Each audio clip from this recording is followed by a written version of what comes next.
Bonjour à tous, bienvenue dans Si on parlait sport, le 5e épisode de cette saison sur TV 78, ce mercredi 18 novembre pour cet jour de cet enregistrement. Nous sommes toujours en confinement, mais nous allons essayer de vous redonner le sourire en cette fin d'année 2020 qui, il ne faut pas se mentir, n'a pas été une année exceptionnelle pour le monde du sport, loin de là, pour nous redonner le sourire. J'ai fait appel à la Dream Team à présentation. Quand on parle de Dream Team, on pense forcément à notre Russell Crowe yvelinois. Il est avec nous en plateau, c'est un grand sportif, il adore le golf et le rugby. Notre gladiateur Pierre Chevalier est avec nous pendant 1 heure du Rugby Club de Versailles. Salut Mickaël, salut à tous. Comment allez-vous ? Écoutez, en pleine forme, en forme de Movember. Ouais, je vois ça. Et malgré tout, prêt à dispenser de la forme et du bonheur. Et du sourire. Et du sourire en cette période un petit peu particulière. On verra ça dans cette émission. On passe de l'autre côté, musique. Vous reconnaissez sa musique, il est là. C'est sa 5e titularisation dans cette émission. Il est journaliste chez TV78, c'est un spécialiste de football. C'est également une encyclopédie vivante sur le sport yvelinois. Sa popularité ne cesse de monter. L'Italian Lover, Grégory Canale, est avec nous. Vous en faites un peu trop, Mickaël. Comment ça va ? Ça va, et vous ? Bah très bien, toujours heureux d'être avec la team. On s'entretient en ce moment, vu que le sport amateur est à l'arrêt, mais on est content de parler de sport tout le temps. Est-ce que vous avez un message à faire passer à vos fans, vos nombreux fans Un message à faire passer à mes fans, je sais pas, aimez-vous les uns les autres. Voilà, j'ai rien préparé. Mais... Le message de cette année 2020, on va dire. C'est ça. Alors nous serons donc 3 en plateau, les autres sont avec nous via écran interposé à cause du contexte sanitaire, je le disais précédemment. On le surnomme dans cette émission le capitaine musique, il est champion du monde sur piste Masters apparemment, il a beaucoup travaillé sur cette émission, c'est assez rare pour le souligner. Yann Dujarrier du club de Vélizy 78 est avec nous. Bonsoir Mickaël. Bonsoir Yann, comment allez-vous ? Super. Non, ouais, ça va bien. On fait avec les conditions du moment et puis on essaie de vivre ça au mieux. Et ça vous oblige apparemment à bosser, hein. Vous avez bossé l'émission. Je suis sur un très bon rythme en ce moment et en effet, comme l'actualité me plaît particulièrement, eh bien en effet, j'ai un peu plus travaillé qu'habituellement. Voilà, vous ne pouvez pas mettre les voiles, mais vous allez parler de voile dans cette émission. On va parler de voile dans cette émission, tout à fait. Lui aussi est connecté via écran interposé. Musique, c'est un fan de sport et plus particulièrement de football et de Saint-Etienne. Il vit pour le sport, il respire sport. Quand il rêve également de sport. Ça nous fait plaisir de le voir dans cette émission. Stéphane Debizet est avec nous pendant 1 heure. Comment ça va ? Ça va et vous ? Comment allez-vous Stéphane ? Je trouve que t'en fais pas assez avec moi, c'est dommage. Bon, on va essayer de rehausser le niveau la prochaine fois, on verra ça. J'aimerais juste dire que j'ai une pensée pour mes amis handisport qui sont coincés chez eux, qui peuvent pas faire de sport. J'aimerais leur dire qu'ils se renseignent quand même à leur mairie parce qu'il existe des dérogations pour que les sportifs handicapés puissent continuer leur activité sportive. Là, ça va se faire sur Versailles où on va reprendre le handi-basket. Donc, il y a allez voir à la mairie, renseignez-vous, ça peut le faire.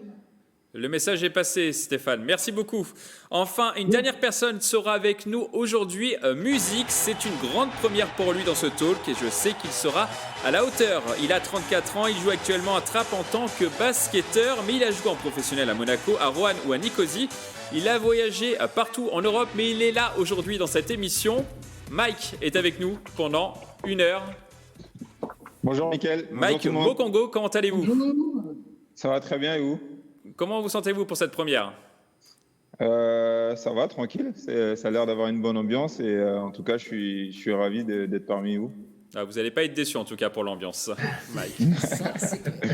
Alors avant de passer au programme de cette émission, nous allons parler de la Coupe de France de football. C'est officiel, le 8e et les 32e de finale de Coupe de France qui devaient se jouer le 13 décembre et les 2 et 3 janvier sont décalés à une date ultérieure. La raison, les championnats amateurs ne peuvent plus se disputer et le 6e tour de la Coupe de France n'a pas pu se jouer. Pour rappel, l'équipe de Conflans est qualifiée pour le 6e tour et devait jouer le 1er novembre contre Vitry avant que le match ne soit reporté. Est-ce que cette décision est logique, oui ou non ? Oui. Est-ce que c'est logique ? Oui. Alors Grégory ? Logique, ce qu'on l'aime, cette Coupe de France, c'est une compétition en dehors du championnat qui permet à des équipes de faire des parcours plus ou moins lointains. Alors on a parlé des clubs yvelinois, je leur ai porté un petit peu la poisse, faut le rappeler sur ce plateau, mais il reste un représentant Il yvelinois. reste quand même un représentant yvelinois. Il peut aller jusqu'à la finale. Je ne dirai rien sur mon pronostic, mais en tout cas oui, on est bien content. Conflans qui aura l'occasion de faire parler aussi de cette ville d'une autre manière. Il y a une actualité récente qui n'est pas forcément très belle. Donc non, décision logique et on l'espère, on aura une date assez vite. On espère qu'on va avoir cette date assez vite. Pierre Chevalier. Logique respectée tout à fait, puisque c'est la Coupe de France, c'est le football pro contre ou avec le football amateur. Donc, oui, finalement, c'est un mélange des deux. C'est un mélange des genres. Donc, les pros peuvent continuer à s'entraîner. Ça aurait été tout à fait inéquitable que le football amateur, ne pouvant s'entraîner, doivent continuer la Coupe de France. Et puis je retiens aussi que c'est on va dire, on gagne 2 mois pour les pronostics de Grégory, avec toujours un club yvelinois en piste. 2 mois de plus. Peut-être qu'au mois de mai, on verra un club yvelinois. Voilà, à ce train-là, on est encore en piste en mois de mai pour Conflans-Sainte-Honorine. Yann Dujarrier. C'est ce que j'allais dire. C'est vrai qu'il va y avoir. Moi, je pense que la plus grosse problématique va être de pouvoir jouer la finale pendant l'Euro. Là, on va commencer à rencontrer des petits soucis, mais voilà, on n'a pas le choix. Il faut s'adapter, il faut faire avec, et puis advienne que pourra. Est-ce qu'il ne faut pas annuler tout simplement cette Coupe de France, peut-être, même si elle a commencé, est-ce qu'il ne faut pas l'annuler, Stéphane? C'est ce qui pourrait. Je ne sais pas ça, je ne peux pas vous dire. Je sais que juste que les conditions de préparation ne sont pas les mêmes pour le niveau amateur. Ils sont quasiment à l'arrêt, donc oui, l'arrêter. Enfin non, moi je serais plutôt pour que ça continue. Après, il n'y a que pour l'instant Saint-Étienne qui a le niveau amateur. J'ai la haine contre eux. Il faudra trouver des dates, Mike Mokongo. Oui, c'est sûr. Mais en tout cas, ce qui est important, c'est d'essayer de faire participer tout le monde, que ce soit aujourd'hui le sport amateur comme le sport pro, d'essayer de trouver un équilibre pour que tout le monde soit à peu près se retrouve un peu par rapport à cette situation d'aujourd'hui. C'est vrai que le plus important, c'est pas forcément les statuts dans le sport, comme je dis, c'est ce côté où tout le monde se réunit pour pouvoir jouer, partager des bons moments ensemble. Et donc c'est ça qui est le plus important aujourd'hui, parce que c'est vrai qu'avec la distanciation sociale, ça facilite pas tout ça. Donc voilà, il faut qu'on essaie de trouver un terrain d'entente pour tout le monde. En tout cas, on souhaite bon courage à Conflans, qu'on suit avec attention, Grégory. Ça pourrait être une belle fête pour la reprise du foot amateur, le foot amateur qui est à l'arrêt, comme l'ensemble des sports amateurs. Ça pourrait être une belle fête pour reprendre le foot. Il ne faut pas qu'on perde la magie de la Coupe de France. C'est justement qu'on garde ce côté complètement imprévisible des coups du football amateur contre les pros, et qu'on puisse quand même leur laisser un peu de temps pour se repréparer et justement être compétitif face à des clubs pros dans ce contexte très particulier. Mais l'annuler, ça serait peut-être dommage, sauf si il n'est pas possible, vraiment, il n'est plus possible de maintenir. Après, ça va être un cette véritable équité de la Coupe de casse-tête France. Pour les instances pour caser les dates. Les agendas, ça va être le vrai problème dans tous les sports. On prend l'exemple par exemple de Marseille qui a déjà vu son match contre Lens reporté, son match également contre Nice qui va être reporté. Ouais, et puis ça fait déjà 2 dates qu'il faut retrouver par exemple pour un club de Ligue 1. Ça va même jusqu'aux équipes nationales. On voit le week-end dernier sur l'équipe de France de rugby, dont le match contre les Fidji a été annulé. Donc là, c'est vraiment annulé par portée. Bon, donc là, il n'y aura pas d'embouteillage, mais c'est vraiment le problème d'agenda dont parlait Mike et dont parlait Yann, qui va se poser dès le début du mois de janvier. Yann Dujarrier ? Oui, parce que en fait, j'ai levé la main. Simplement, il ne faut pas oublier, c'est que déjà dans le top 14, on a annulé les phases finales pour pouvoir faire au moins jouer le championnat sur les matchs aller-retour. Donc cette année, sur le top 14, il n'y aura pas de Final 8, on ne prendra pas les 10 meilleurs pour petite pouvoir... précision de Pierre Chevalier, c'est pour le rugby amateur. C'est le rugby amateur dont les C'est le rugby amateur, pardon. Oui, le rugby amateur, mais donc c'est possible sur le rugby amateur. Donc en effet, sur une Coupe de France, puisque les amateurs ne peuvent pas se préparer, les amateurs ne peuvent pas s'entraîner correctement, si on lève le confinement, 1er décembre si on peut se permettre de rêver, ou alors mi-décembre pour pouvoir aller tranquillement à Noël en famille, personne ne va pouvoir s'entraîner avant le mois de janvier. Et comment ils vont pouvoir alors rencontrer des équipes parfois qui ont 2 divisions supplémentaires, ou alors vraiment des équipes qui, elles, auront pu continuer de s'entraîner parce qu'ils ont un niveau professionnel. Il y a quand même des moments où il y a une vraie difficulté sur cette compétition. C'est possible, en effet, qu'elle passe à la trappe et que les instances disent stop à la Coupe de France, quoi, parce que ça ne rentrera pas dans le calendrier et qu'il faudra rattraper certains matchs même de Ligue 1, puisque, comme vous le dites, Marseille a déjà au moins 2 matchs de retard, quoi.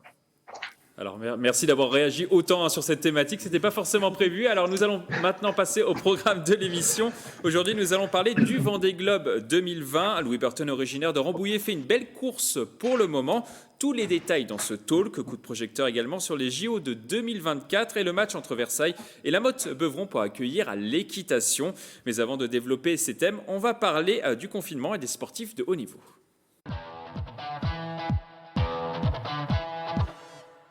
Depuis le début du confinement, une centaine de sportifs de haut niveau du département sont sur liste ministérielle et peuvent continuer à s'entraîner normalement. Cette dérogation leur permet de se préparer physiquement et techniquement pour les prochaines échéances. C'est le cas pour les tennisman du comité de tennis de Feucherolles. On écoute l'un des sportifs classés dans les espoirs dans la structure.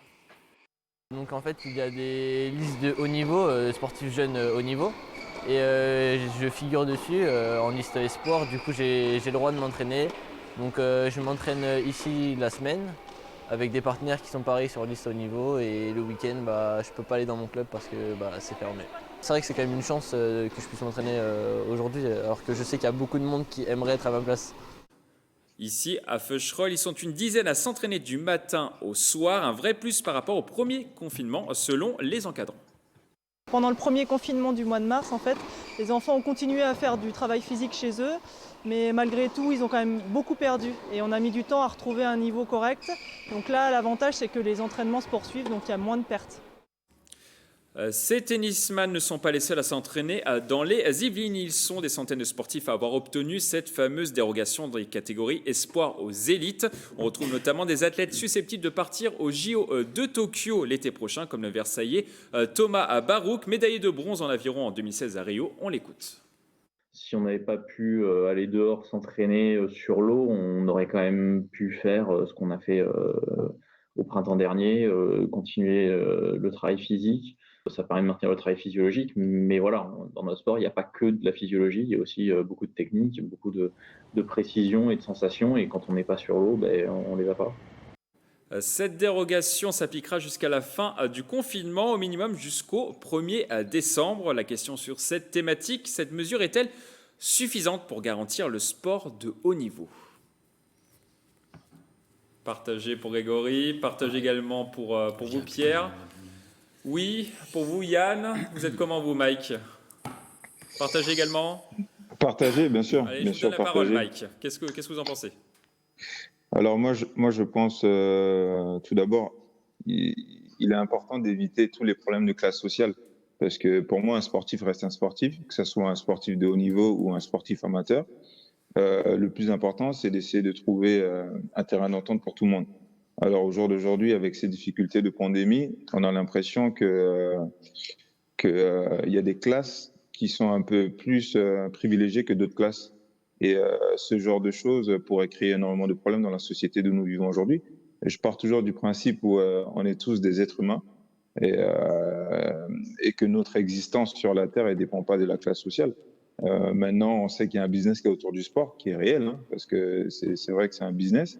Mais maintenant, il faut essayer de trouver un terrain d'entente pour que voilà, que ce soit le sport pro puisse se dérouler, et puis aussi les amateurs. Parce que je reviens aussi sur les amateurs, parce que c'est une structure qui est un peu négligée par les grandes instances, et ça c'est important de le dire. Donc voilà, on vit dans une société qui est diverse, et il faut essayer de satisfaire tout le monde. Pierre Chevalier. Il y a 2 choses qui me semblent importantes à souligner. La première, c'est l'anticipation par rapport au premier confinement, c'est-à-dire ce qu'on n'a pas pu faire lors du premier confinement.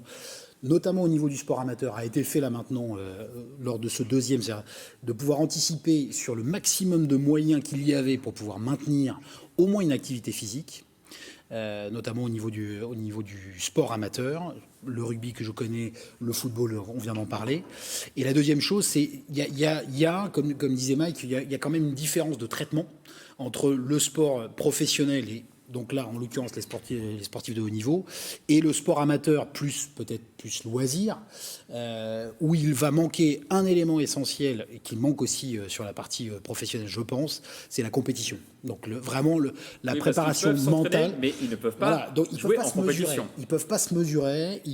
Alors, les sportifs professionnels peuvent s'entraîner et en conditions réelles. Ça, c'est ne serait-ce que pour la deuxième, une différence par rapport au sport amateur. Oui, parce qu'ils s'entraînent quand même entre sportifs de haut niveau. Hein. Exactement. Les amateurs, eux, ne peuvent entretenir que le physique et pas le jeu avec ballon, avec raquette ou leur art ou leur sport ou leur agrès. Mais ce qui va manquer, c'est justement cet aspect mental, cet aspect compétition et se mesurer. Donc c'est pour ça que j'étais un peu partagé, mais plutôt à tendre vers le non, en disant on ne peut pas se jauger. Et là, les échanges arrivent selon les sports sont quand même relativement importantes. Il y a un Euro de foot pour les professionnels de football. Il y a plein d'échéances qui ont été décalées.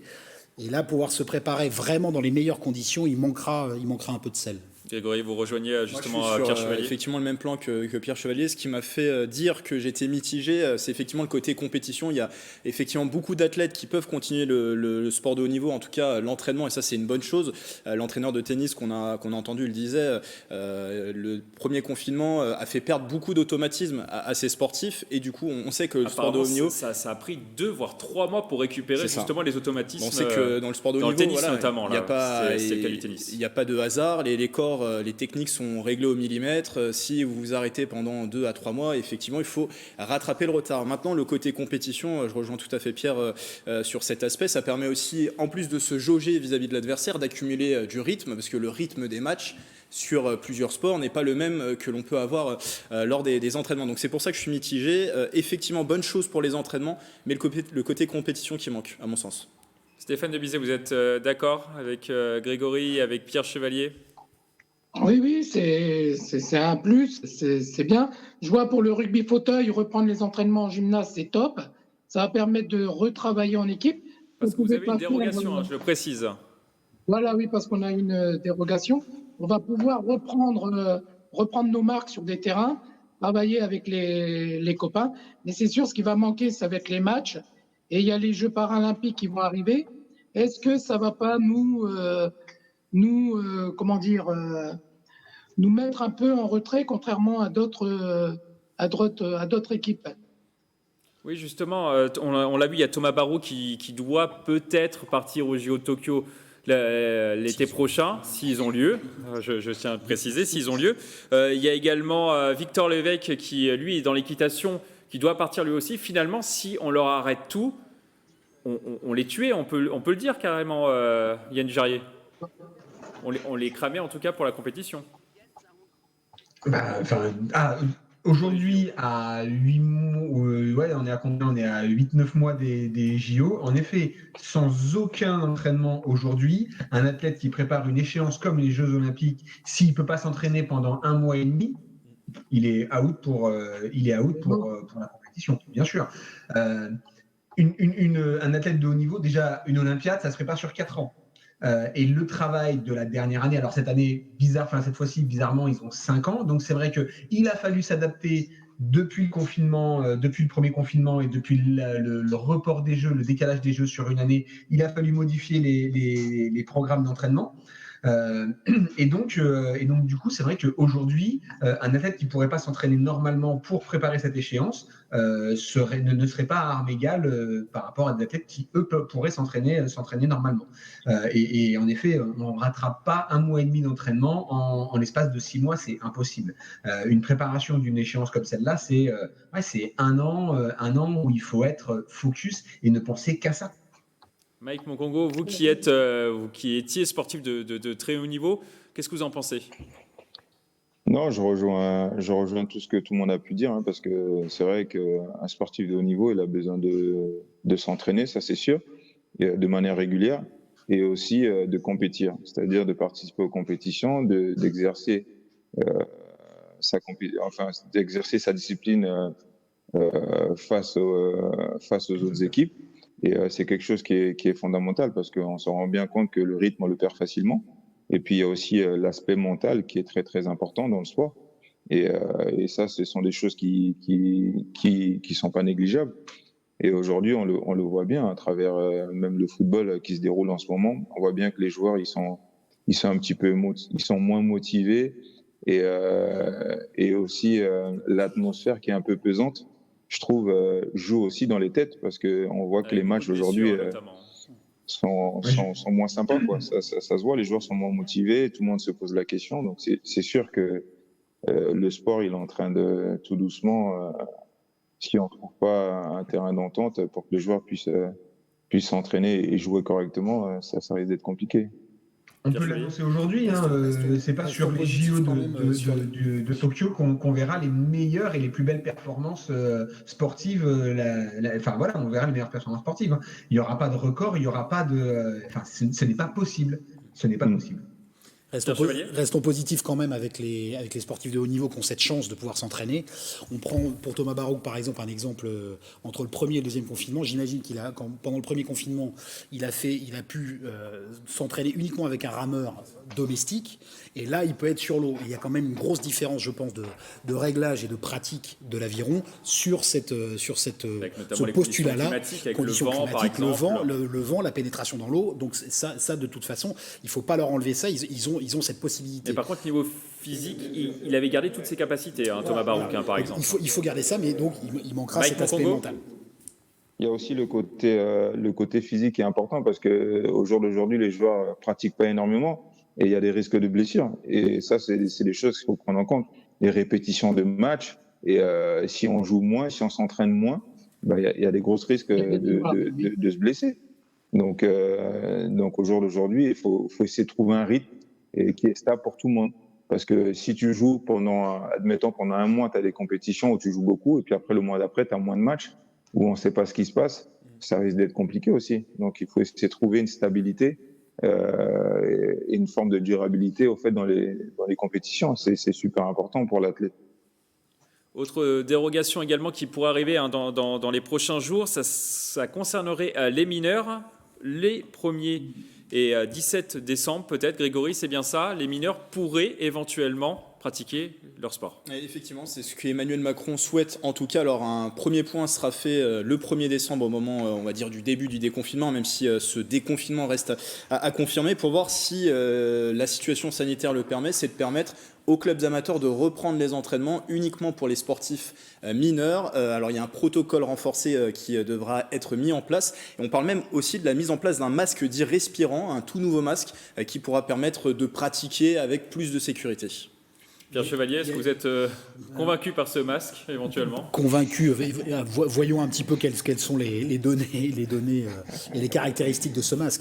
Ce que je retiens, c'est qu'il y a eu hier à l'Élysée une grande réunion du monde sportif où des présidents de fédération, du CNESF, de Paris 2024, etc., se sont réunis autour de Roxana Maracineanu, d'Emmanuel Macron, Jean Castex et autres pour porter justement ces doléances du milieu sportif et notamment du milieu amateur, et ça donne d'ailleurs plutôt été écoutés. Ils ont été écoutés, ça donne cet espoir-là que les mineurs puissent redémarrer un petit peu plus tôt, et ce fameux passe sport pour pouvoir relancer un petit peu la pratique sportive dès qu'on pourra le faire.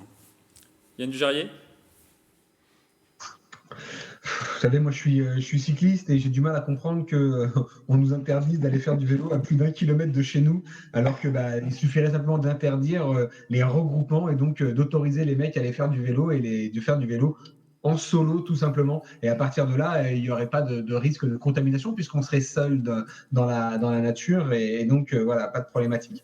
Donc alors après j'ai entendu oui, mais ça permet d'éviter les accidents et donc de limiter l'accueil aux urgences de cyclistes qui pourraient être renversés par les voitures. Faut pas oublier qu'il y a quand même moins de circulation en ce moment au quotidien, et puis même si, comme on a quand même le droit de rouler à 1 kilomètre de chez nous, on a de toute façon les mêmes risques. Donc il y a 10, 15, 20 kilomètres de chez nous, qu'on reste dans ce périmètre du kilomètre, ça ne change rien. Et vous savez quel est mon point de vue par rapport à ça, c'est que de toute façon, pour pouvoir combattre le mieux le virus, il faut faire du sport pour renforcer ses défenses immunitaires. Voilà, donc ça c'est mon discours et c'est le même depuis des mois et je ne le changerai pas.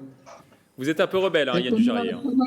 Ça m'a été confirmé aussi. Donc, en tout cas, il faudra attendre. Par, Michael, oui, Stéphane, allez-y. Ce que dit Yann, ça n'arrête pas de m'être confirmé par le spécialiste qui me suit à l'hôpital. Il faut faire du sport, il faut renforcer les défenses immunitaires, il faut y aller. En tout cas, Yann Dujarier, vous allez devoir attendre au moins jusqu'au 1er décembre hein, pour faire du vélo à plus de 1 km de chez vous. Hein. Il n'est pas mineur, Yann Dujarier. Il n'est pas mineur, oui, on ne sait pas encore, au moins, c'est pour ça, au moins. Alors on va maintenant prendre le large dans cette page coup de projecteur. Le départ du Vendée Globe 2020 a été donné le dimanche 8 novembre depuis les Sables d'Olonne. Un Yvelinois participe à cette édition, Louis Burton, originaire de Rambouillet, pour sa 3e participation dans l'épreuve. Le skipper du 78 s'en sort plutôt bien ce mercredi 17 novembre au moment de cette émission.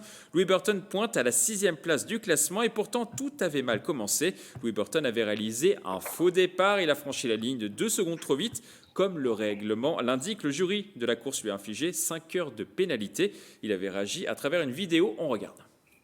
On s'en serait bien passé évidemment, mais on va essayer de se rassurer en se disant que 5 heures à l'échelle d'un Vendée Globe, c'est pas grand chose. Cafouillage dans le décompte entre ce que j'avais à l'ordinateur et puis ce que j'entendais à la VHF. C'est comme ça fait partie du sport. 5 heures de pénalité, Grégory, c'est-à-dire ? Alors, c'est-à-dire, déjà, il faut le préciser, c'est une pénalité qu'il a déjà purgée. Dans la nuit du 11 au 12 novembre, c'était la semaine dernière, l'Yvelinois a dû passer à 2 reprises à la même latitude, une latitude qui se situe environ à la hauteur de Lisbonne au Portugal, et ce, avec 5 heures d'écart. Passer 2 fois la même latitude avec 5 heures d'écart, c'est forcément un coup d'arrêt, on va en parler dans un instant, parce qu'il a vécu aussi des événements particuliers 24 heures avant, avec de nombreuses avaries en raison des vents forts au moment d'approcher le proche Atlantique, avec notamment l'une de ces cloisons structurelles qui s'est fissuré. Ça lui a permis ce temps de pouvoir réparer son bateau et du coup il a rattrapé un petit peu son retard. Il est passé d'une 27e place, vous le disiez, à une 6e place. Donc une course qui se représente dans de bonnes conditions après avoir mal commencé. On va justement regarder la vidéo hein, où Louis Burton s'improvise bricoleur. On est sur plusieurs chantiers en même temps sur Bureau Vallée. Là, c'est l'huile qui s'est échappée de mon vérin de quille.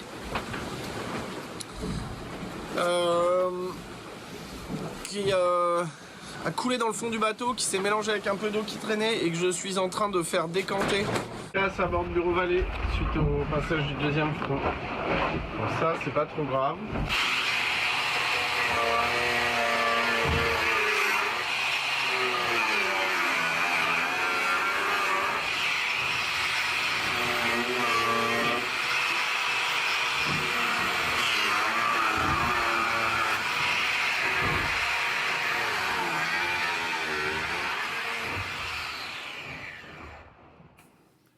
Oui, Grégory, vous le disiez, hein, le tuto bricolage de Louis Burton. C'est ça, on devrait le faire intervenir dans notre émission si on rentrait, où on présente quelques idées d'activités à faire chez soi. Pourquoi pas, hein, on va s'y mettre ça bateau. À la rédaction en chef. Alors, un petit mot sur ce faux départ. Je sais que Yann, vous suivez avec attention ce Vendée Globe. Vous avez travaillé cette émission pour ça. Est-ce que c'est un peu une déception de le voir faire un faux départ ce Louis Burton? Un faux oui, alors, moi, je comprends pas. Je comprends pas qu'on puisse pénaliser de 5 heures un athlète parce qu'il a fait un départ anticipé de 2 secondes sur une course qui va durer 70 jours. Voilà, j'ai un peu de mal avec le principe. À la rigueur, on lui aurait dit, vous faites un tour sur vous-même avec le bateau et puis allez, hop, c'est parti, on continue. J'aurais trouvé ça beaucoup plus cohérent. Faut pas minimiser. C'est vrai qu'aujourd'hui, 5 heures, la moyenne de déplacement des bateaux, c'est à peu près 20 000 nautiques. C'est à peu près autour de 20 000 nautiques. Donc 5 heures, ça fait 100 000 nautiques. Aujourd'hui, avec ces 100 000 nautiques de retard en moins, il serait devant Jean Le Cam, qui fait un super voilà, qui est 4e et qui fait un super début de course avec un très très vieux bateau, sans foil. C'est le premier des non-foilers, des bateaux non-foilers, et qui donc se retrouve en 4e place actuellement. Donc, pendant près du 5e, pendant 4e. Pendant près d'une semaine, il a bataillé avec Alex Thompson à la tête de la course. Et c'est vrai que c'était un très beau match, surtout quand on sait que la conception du bateau, il y a à peu près une grosse une vingtaine d'années d'écart entre les deux. Voilà. Donc, vous voyez, si on enlève les 100 miles de moyenne qu'il a perdu sur les 100 000 marins, pardon, pas miles, mais 1000 marins qu'il a perdu sur ces 5 heures de pénalité, ben voilà, aujourd'hui, il serait à 112 000 d'Alex Thompson, et donc il serait devant Jean Le Cam. Pierre Chevalier. Maintenant, la voile, c'est quand même le seul sport où il y a une photo start. Quand on prend l'athlétisme ou les courses hippiques, c'est des photos finish, où il faut justement départager les arrivants. Là, c'est quand même... Bon, je pense que c'est une situation que la Fédération française de la loose n'aurait pas renié, avec cette photo start où on voit le bateau de Louis Burton passer 2 secondes trop tôt cette ligne de départ, non pas d'arrivée, de départ. Et effectivement, c'est foncièrement rageant. Alors, Grégory le rappelait, ça lui a permis quand même de remettre son bateau à niveau, et puis on l'a vu. Oui, apparemment, sur les 5 heures, pendant les 5 heures, il a fait 3 heures de bricolage. Il n'a pas chômé, voilà. Il n'a pas chômé. Ça a été le Géo Trouve-Tout là, de la partie voile, ce qui confirme encore une fois que ces navigateurs et navigatrices sont quand même les derniers aventuriers de nos temps, d'une polyvalence incroyable, puisque ce sont des marins aguerris, ce sont des techniciens, et là maintenant des bricoleurs qui peuvent faire des tutos en pagaille. Donc, il manie très bien les drones aussi, Louis Burton. Oui, vu ça aussi, ouais. Exact. J'ai beaucoup d'images avec drones notamment.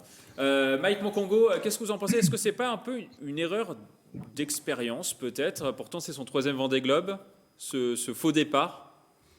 Alors j'ai pas assez de recul par rapport à ce sujet-là, mais ce qui est sûr, c'est que, comme le disait Yann tout à l'heure, c'est pas du tout cohérent au fait par rapport à la durée de la course, au fait, de l'avoir pénalisé autant.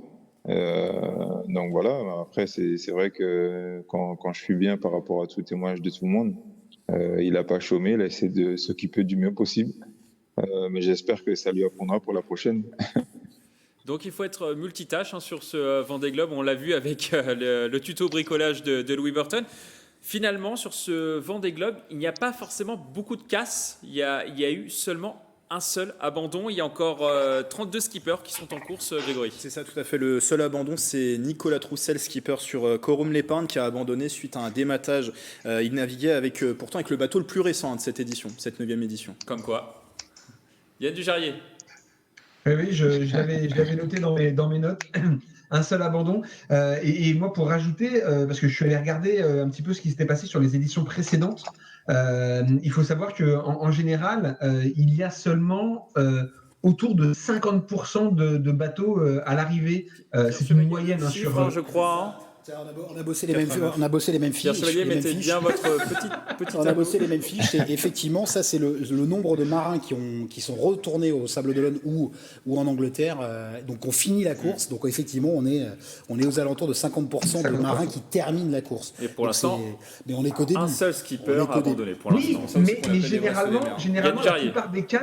généralement la plupart des casses ont lieu dans les premiers moments de la course. C'est vrai que c'est rare. Enfin, j'ai pas les stats exactes, mais c'est vrai que beaucoup de casses avaient lieu sur la première semaine, voire les 15, les 3 premières semaines. C'était souvent le début de compétition, le premier tiers de compétition. Et là, on n'a qu'un seul abandon. Alors, moi, j'ai peut-être une explication là-dessus.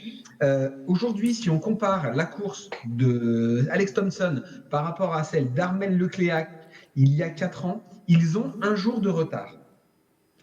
Le bateau qui a fait ce temps-là il y a 4 ans est celui de Louis Burton aujourd'hui. Donc ça veut dire peut-être que les marins sont plus prudents sur leur approche de la compétition. Et malgré, alors on peut dire, est-ce que les conditions sont moins bonnes ou pas? Je ne sais pas. Ce qui est sûr, c'est qu'ils ont vécu une dépression, la dépression Theta, dont on avait entendu parler au large du Portugal, et cette dépression permet quand même d'avoir des vents qui sont plutôt porteurs, même si les conditions de mer sont compliquées pour pouvoir surfer au mieux. Et la raison pour laquelle aujourd'hui les foilers passent devant les anciens bateaux, c'est que la mer est beaucoup plus calme, mais que les vents portent beaucoup plus, et donc à partir de là, les vitesses sont bien meilleures. En général, on doit gagner entre 3 et 4 milles nautiques de vitesse grâce aux bonnes conditions liées au foiler. Mais c'est vrai que voilà, c'est plein de petites questions que je me pose et que j'ai encore. Je pense qu'on aura les réponses au fur et à mesure de la course et on va pouvoir un peu plus analyser. Mais c'est vrai que pour l'instant, c'est assez bizarre de voir ça qu'on a un bon jour de retard sur Armel Lecléac actuellement. En tout cas, on comprend, Yann Dujarrier, vous allez être sur le prochain Vendée Globe. Hein. Non. C'est pour ça, vous avez 4 ans du coup pour répondre à toutes vos questions. J'ai 4 ans pour m'entraîner, mais c'est pas du tout. J'ai pas la base pour ça, je pense pas. Et je suis juste, non, en fait, je suis juste admiratif de ce qu'ils font. Et je vous cache pas que sur mon ordinateur, en effet, j'ai une fenêtre. Et cette fenêtre, elle reste en permanence. Soit Miss Météo, hein, c'est au choix. Hein. Comment ? Soit ça, soit Miss Météo. Non, pas de Miss Météo, mais c'est vrai que j'ai cette fenêtre et très régulièrement, puisque je sais que le classement est actualisé donc toutes les 4 heures, donc c'est à 5 heures du matin, puis ensuite à 9 heures, puis c'est toutes les 3 heures jusqu'à 21 heures et ensuite ou 22 heures, enfin voilà. Je regarde vraiment très régulièrement pour voir les évolutions et j'aime les chiffres et donc c'est vrai que je trouve ça sympa de pouvoir comparer, de voir comment avancent les bateaux et de comprendre comment cette course se déroule. Ça me plaît donc et je pense que je suis pas le seul. Il y a beaucoup de gens qui Pierre Chevalier va vous couper, hein, Yann Dujarrier. J'arrête, mais sans comparer du Vendée Globe, je pense que je serai à fond. Plus que pour le cyclisme, j'ai l'impression. On y pensera pour le prochain. Alors en tout cas, maintenant tout va bien pour le skipper illinois Louis Burton. On regarde la vidéo. Ça y est, le soleil est là, sur Bureau Vallée. Après les fronts, les dépressions. Au bout de 6 jours de nave, de course, on est enfin en train de toucher un truc qui ressemble à l'Alizé. Là, c'est le bonheur. Voile dehors. Les shorts sont sortis. Et les lunettes de soleil aussi. Bientôt les poissons volants. Ciao. Bon, il a le sourire, hein, Grégory. Il a retrouvé le sourire et aujourd'hui ou hier, il a publié une vidéo, il se faisait une petite salade d'été. Vu qu'ils vont franchir bientôt l'équateur, ils vont être bientôt dans l'hémisphère sud, à l'heure où nous on se fait des tartiflettes, eux se font plutôt des salades d'été avec un petit peu de riz, du maïs, voilà. Exactement. Une petite huile d'olive aux truffes aussi, il est assez fin gourmet, Louis Burton. Il est dans son objectif, c'est terminé 6e et mieux. Donc pour l'instant, il est encore dans son objectif. Oui, justement, est-ce que c'est positif là pour l'instant, son début d'aventure, même s'il y a eu de la casse, même s'il y a eu ce faux départ, est-ce que c'est positif finalement, Pierre Chevalier ? Oui, justement, compte tenu de nombreuses avaries qu'il a subies, plus son faux départ, il est toujours dans cet objectif. Pour l'instant, touchons du bois, pas d'avaries graves. Mais tout ce qu'on lui souhaite, c'est de rester dans cet objectif et justement de l'améliorer. Stéphane Debizet ? C'est positif. Je suis tellement ravi que tu me donnes la parole parce que je n'en sais rien. C'est pas mon truc. Juste, ils sont passés par le poteau noir ou quoi ? Ou pas encore ? Ils y arrivent. Voilà. Je me suis renseigné quand même. Hein. Je crois que ça va pas être la même chanson là. Je crois que c'est fini la bronzette. Mais merci de me donner la parole. Par rapport au poteau noir, moi j'ai de l'info, il risque d'être un petit peu moins difficile à passer que les années précédentes. Il risque d'y avoir un poteau noir un peu moins difficile, les conditions risquent d'être un peu meilleures pour pouvoir le passer. Et en effet, c'est vrai que c'est une phase de la course où régulièrement on voit des bateaux et des navigateurs qui sont désespérés parce que il n'y a pas un pet de vent et ça ne fait pas du tout avancer le bateau. Yann Dujarrier, où est-ce que vous situez le poteau noir, juste pour les téléspectateurs ? Où est-ce que ça se situe ? En Afrique ? Pas loin de l'équateur, quoi. Voilà, hein, c'est au large du Brésil. Merci pour toutes ces précisions, hein, Yann Dujarrier. Non, c'est au large de l'Afrique, de la côte ouest africaine. Je voulais juste rajouter un truc, parce que normalement, et c'est vrai qu'on n'a pas eu l'info, et c'est quelque chose que je voulais voir avant l'émission, mais pour l'instant on n'a pas eu l'info, il devrait y avoir un lancement de trophée Jules Verne. Le trophée Jules Verne, c'est le même type de course. Ils vont partir un petit peu plus haut du nord de la Bretagne, au large de Ouessant, et ils vont faire exactement le même parcours. Ce qui veut dire que, alors c'est pas le même bateau, c'est un bateau beaucoup plus grand, c'est un trimaran, mais simplement, le trophée Jules Verne, c'est une course ils font le même tour du monde et ils vont mettre une quarantaine de jours pour le réaliser. Il faut savoir que le Vendée Globe, c'est 70 jours. Donc, ça veut dire que là, aujourd'hui, on est sur le dixième jour de course du Vendée Globe. Et donc, ce bateau qui devrait partir dans les jours prochains devrait doubler le Vendée Globe autour du 40e jour de course. 30e jour de course, pardon. Et c'est vrai que ça peut être sympa de voir ce bateau doubler les IMOCA. Voilà. Merci Yann Dujarrier. En tout cas, vous avez bien travaillé et je vous en félicite. Merci beaucoup. On va passer maintenant à notre page débat.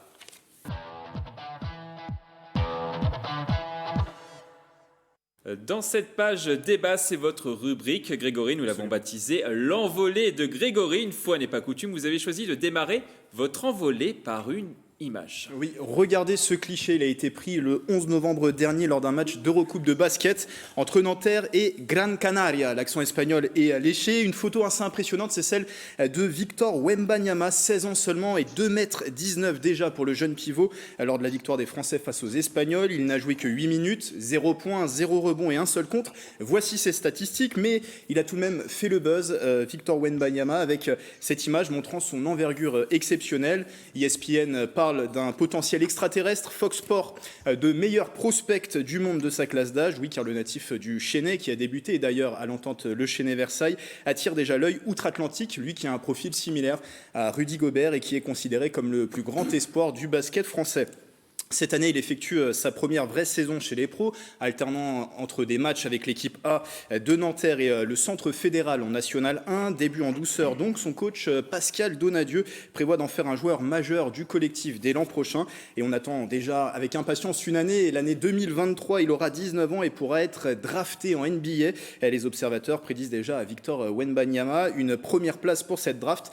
Mais 3 ans, c'est long. L'Yvelinois doit continuer sa progression, éviter des blessures. Il est très grand. On sait que les blessures peuvent arriver quand le physique se développe assez vite et il faut aussi qu'il garde la tête sur les épaules. Alors ça, on n'a pas de doute avec ça, il a plutôt un bon entourage autour de lui. Tout comme si on élargit à d'autres pépites, il y en a de nombreuses dans les Yvelines, dans le sport yvelinois qui sont originaires de ce département. Vous les suivez régulièrement, Mickaël. On a parlé dans cette émission d'Antoine Guibaudot, il a 15 ans. C'est un prodige du tennis qui s'entraîne au comité de tennis des Yvelines de Feucherolles. Il a été en lice lors du dernier Roland-Garros junior pour une première participation, éliminé au deuxième tour, mais par des joueurs, par un joueur, en l'occurrence le Brésilien Gustavo Eide, qui était de 3 ans son aîné. Il avait 18 ans au moment où il l'a affronté. Il y a aussi Léo Barré. Léo Barré, c'est un jeune rugbyman originaire de Versailles qui a rejoint les rangs du Stade français. Je vois Pierre qui exulte à côté de moi. Il a rejoint le Stade français l'été dernier. L'Yvelinois a le potentiel pour devenir le futur demi d'ouverture du 15 de France. Il est passé par Massy. Il évolue actuellement avec l'équipe de France des moins de 20 ans. Et comment parler des pépites yvelinois sans évoquer Jimmy Elias, l'as du volant à seulement 11 ans. Le Guyancourtois fait partie de la team Tony Kart. C'est le plus jeune champion du monde, plus jeune champion, je vais y arriver, de l'histoire de l'automobile français sur un mini-kart. Et c'était à 7 ans et 10 mois, Jimmy Elias. Donc il y a beaucoup d'attentes autour de lui. Il fait partie des pilotes les plus suivis en Europe. Il était engagé cette année dans le championnat Mini 60 qui est géré par la FIA. C'est la Fédération internationale de l'automobile.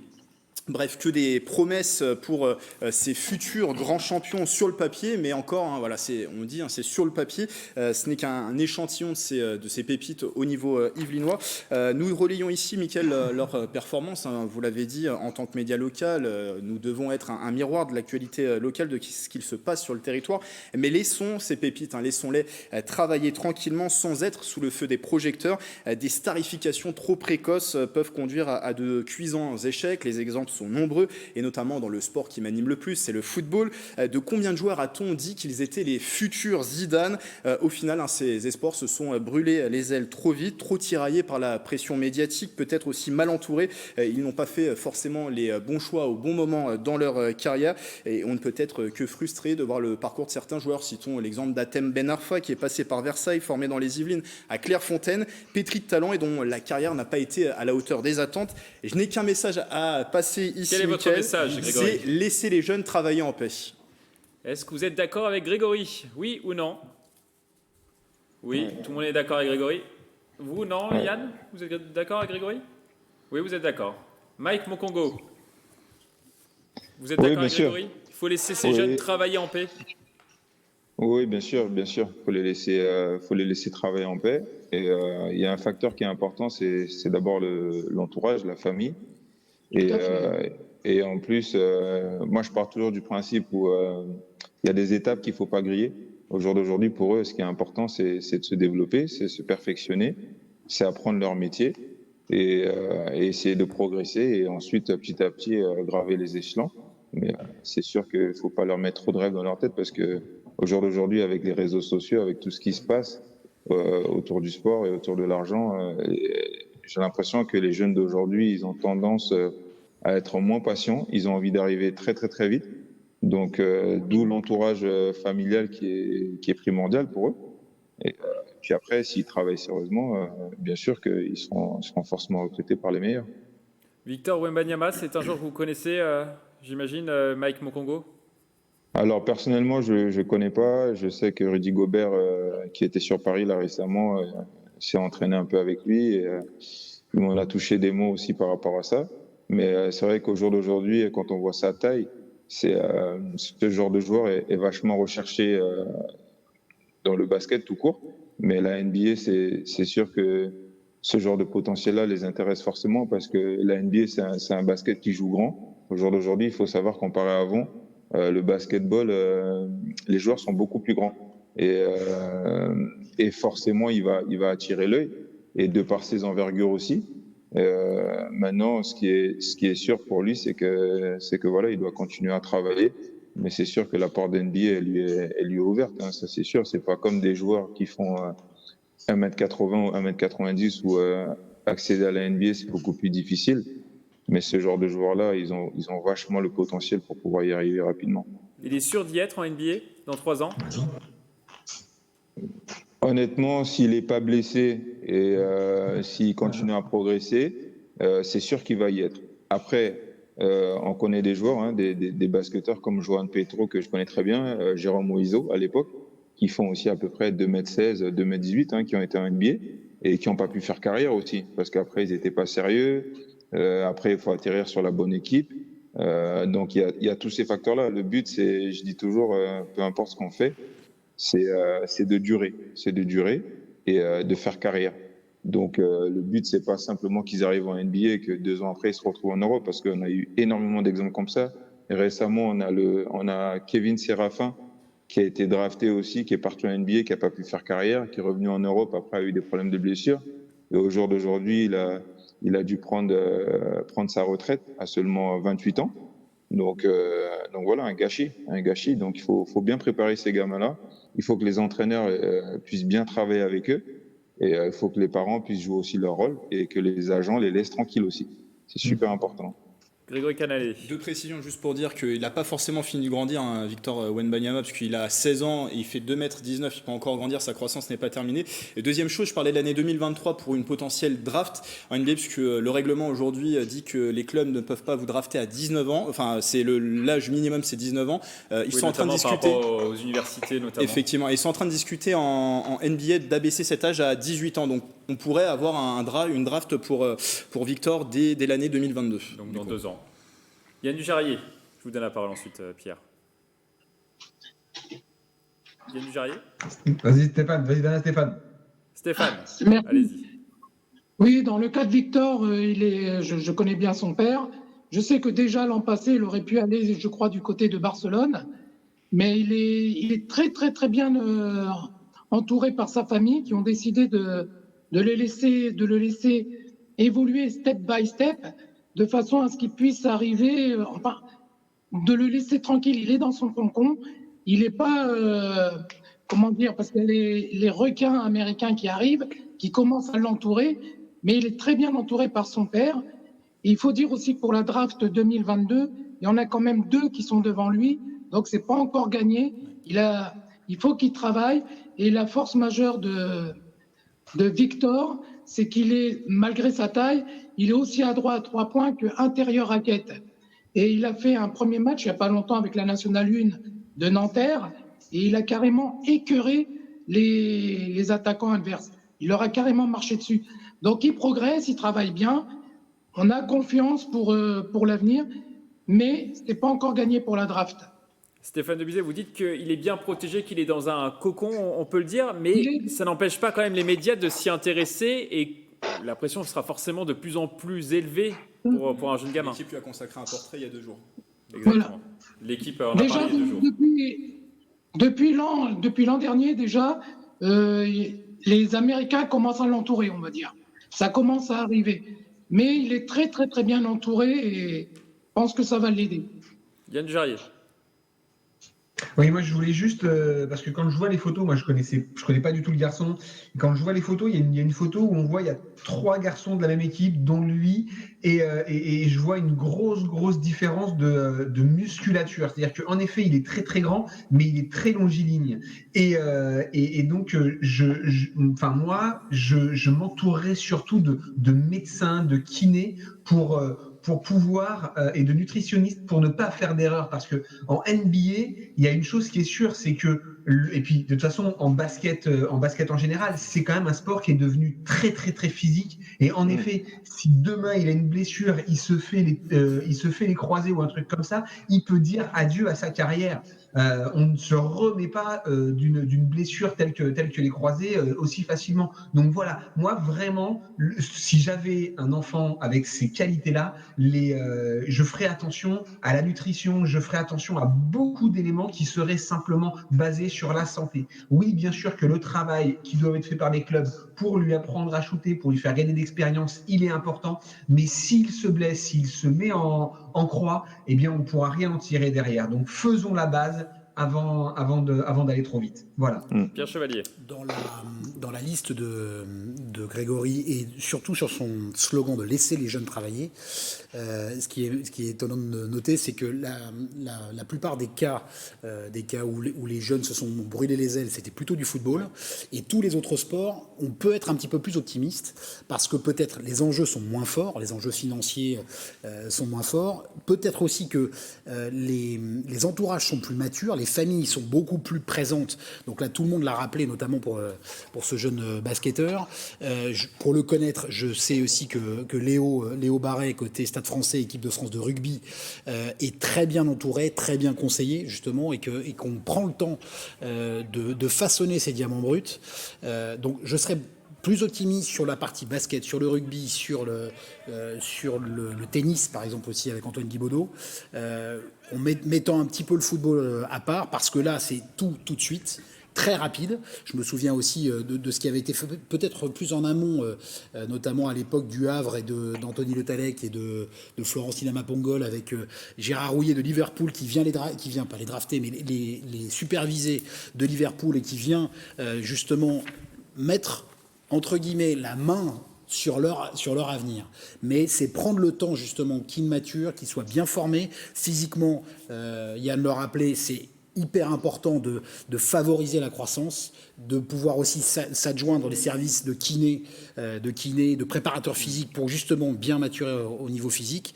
Mais on a suffisamment d'expérience maintenant, d'expérience ratée et de rendez-vous ratés, pour pouvoir justement bien choyer ces futurs grands. C'est vrai que ça arrive souvent au football, le fait que des esports se brûlent les ailes, mais il y a l'exemple du tennis, les nouveaux mousquetaires. Après, on n'en parle pas plus finalement dans le football que dans les autres. Oui, mais par exemple au tennis, l'exemple du nouveau ouais. mousquetaire, on a comparé Gilles Simon, Monfils, Gasquet, Tsonga, les nouveaux mousquetaires, on les a comparés aux anciens mousquetaires, notamment Lacoste, Borotra, etc., Brugnon également.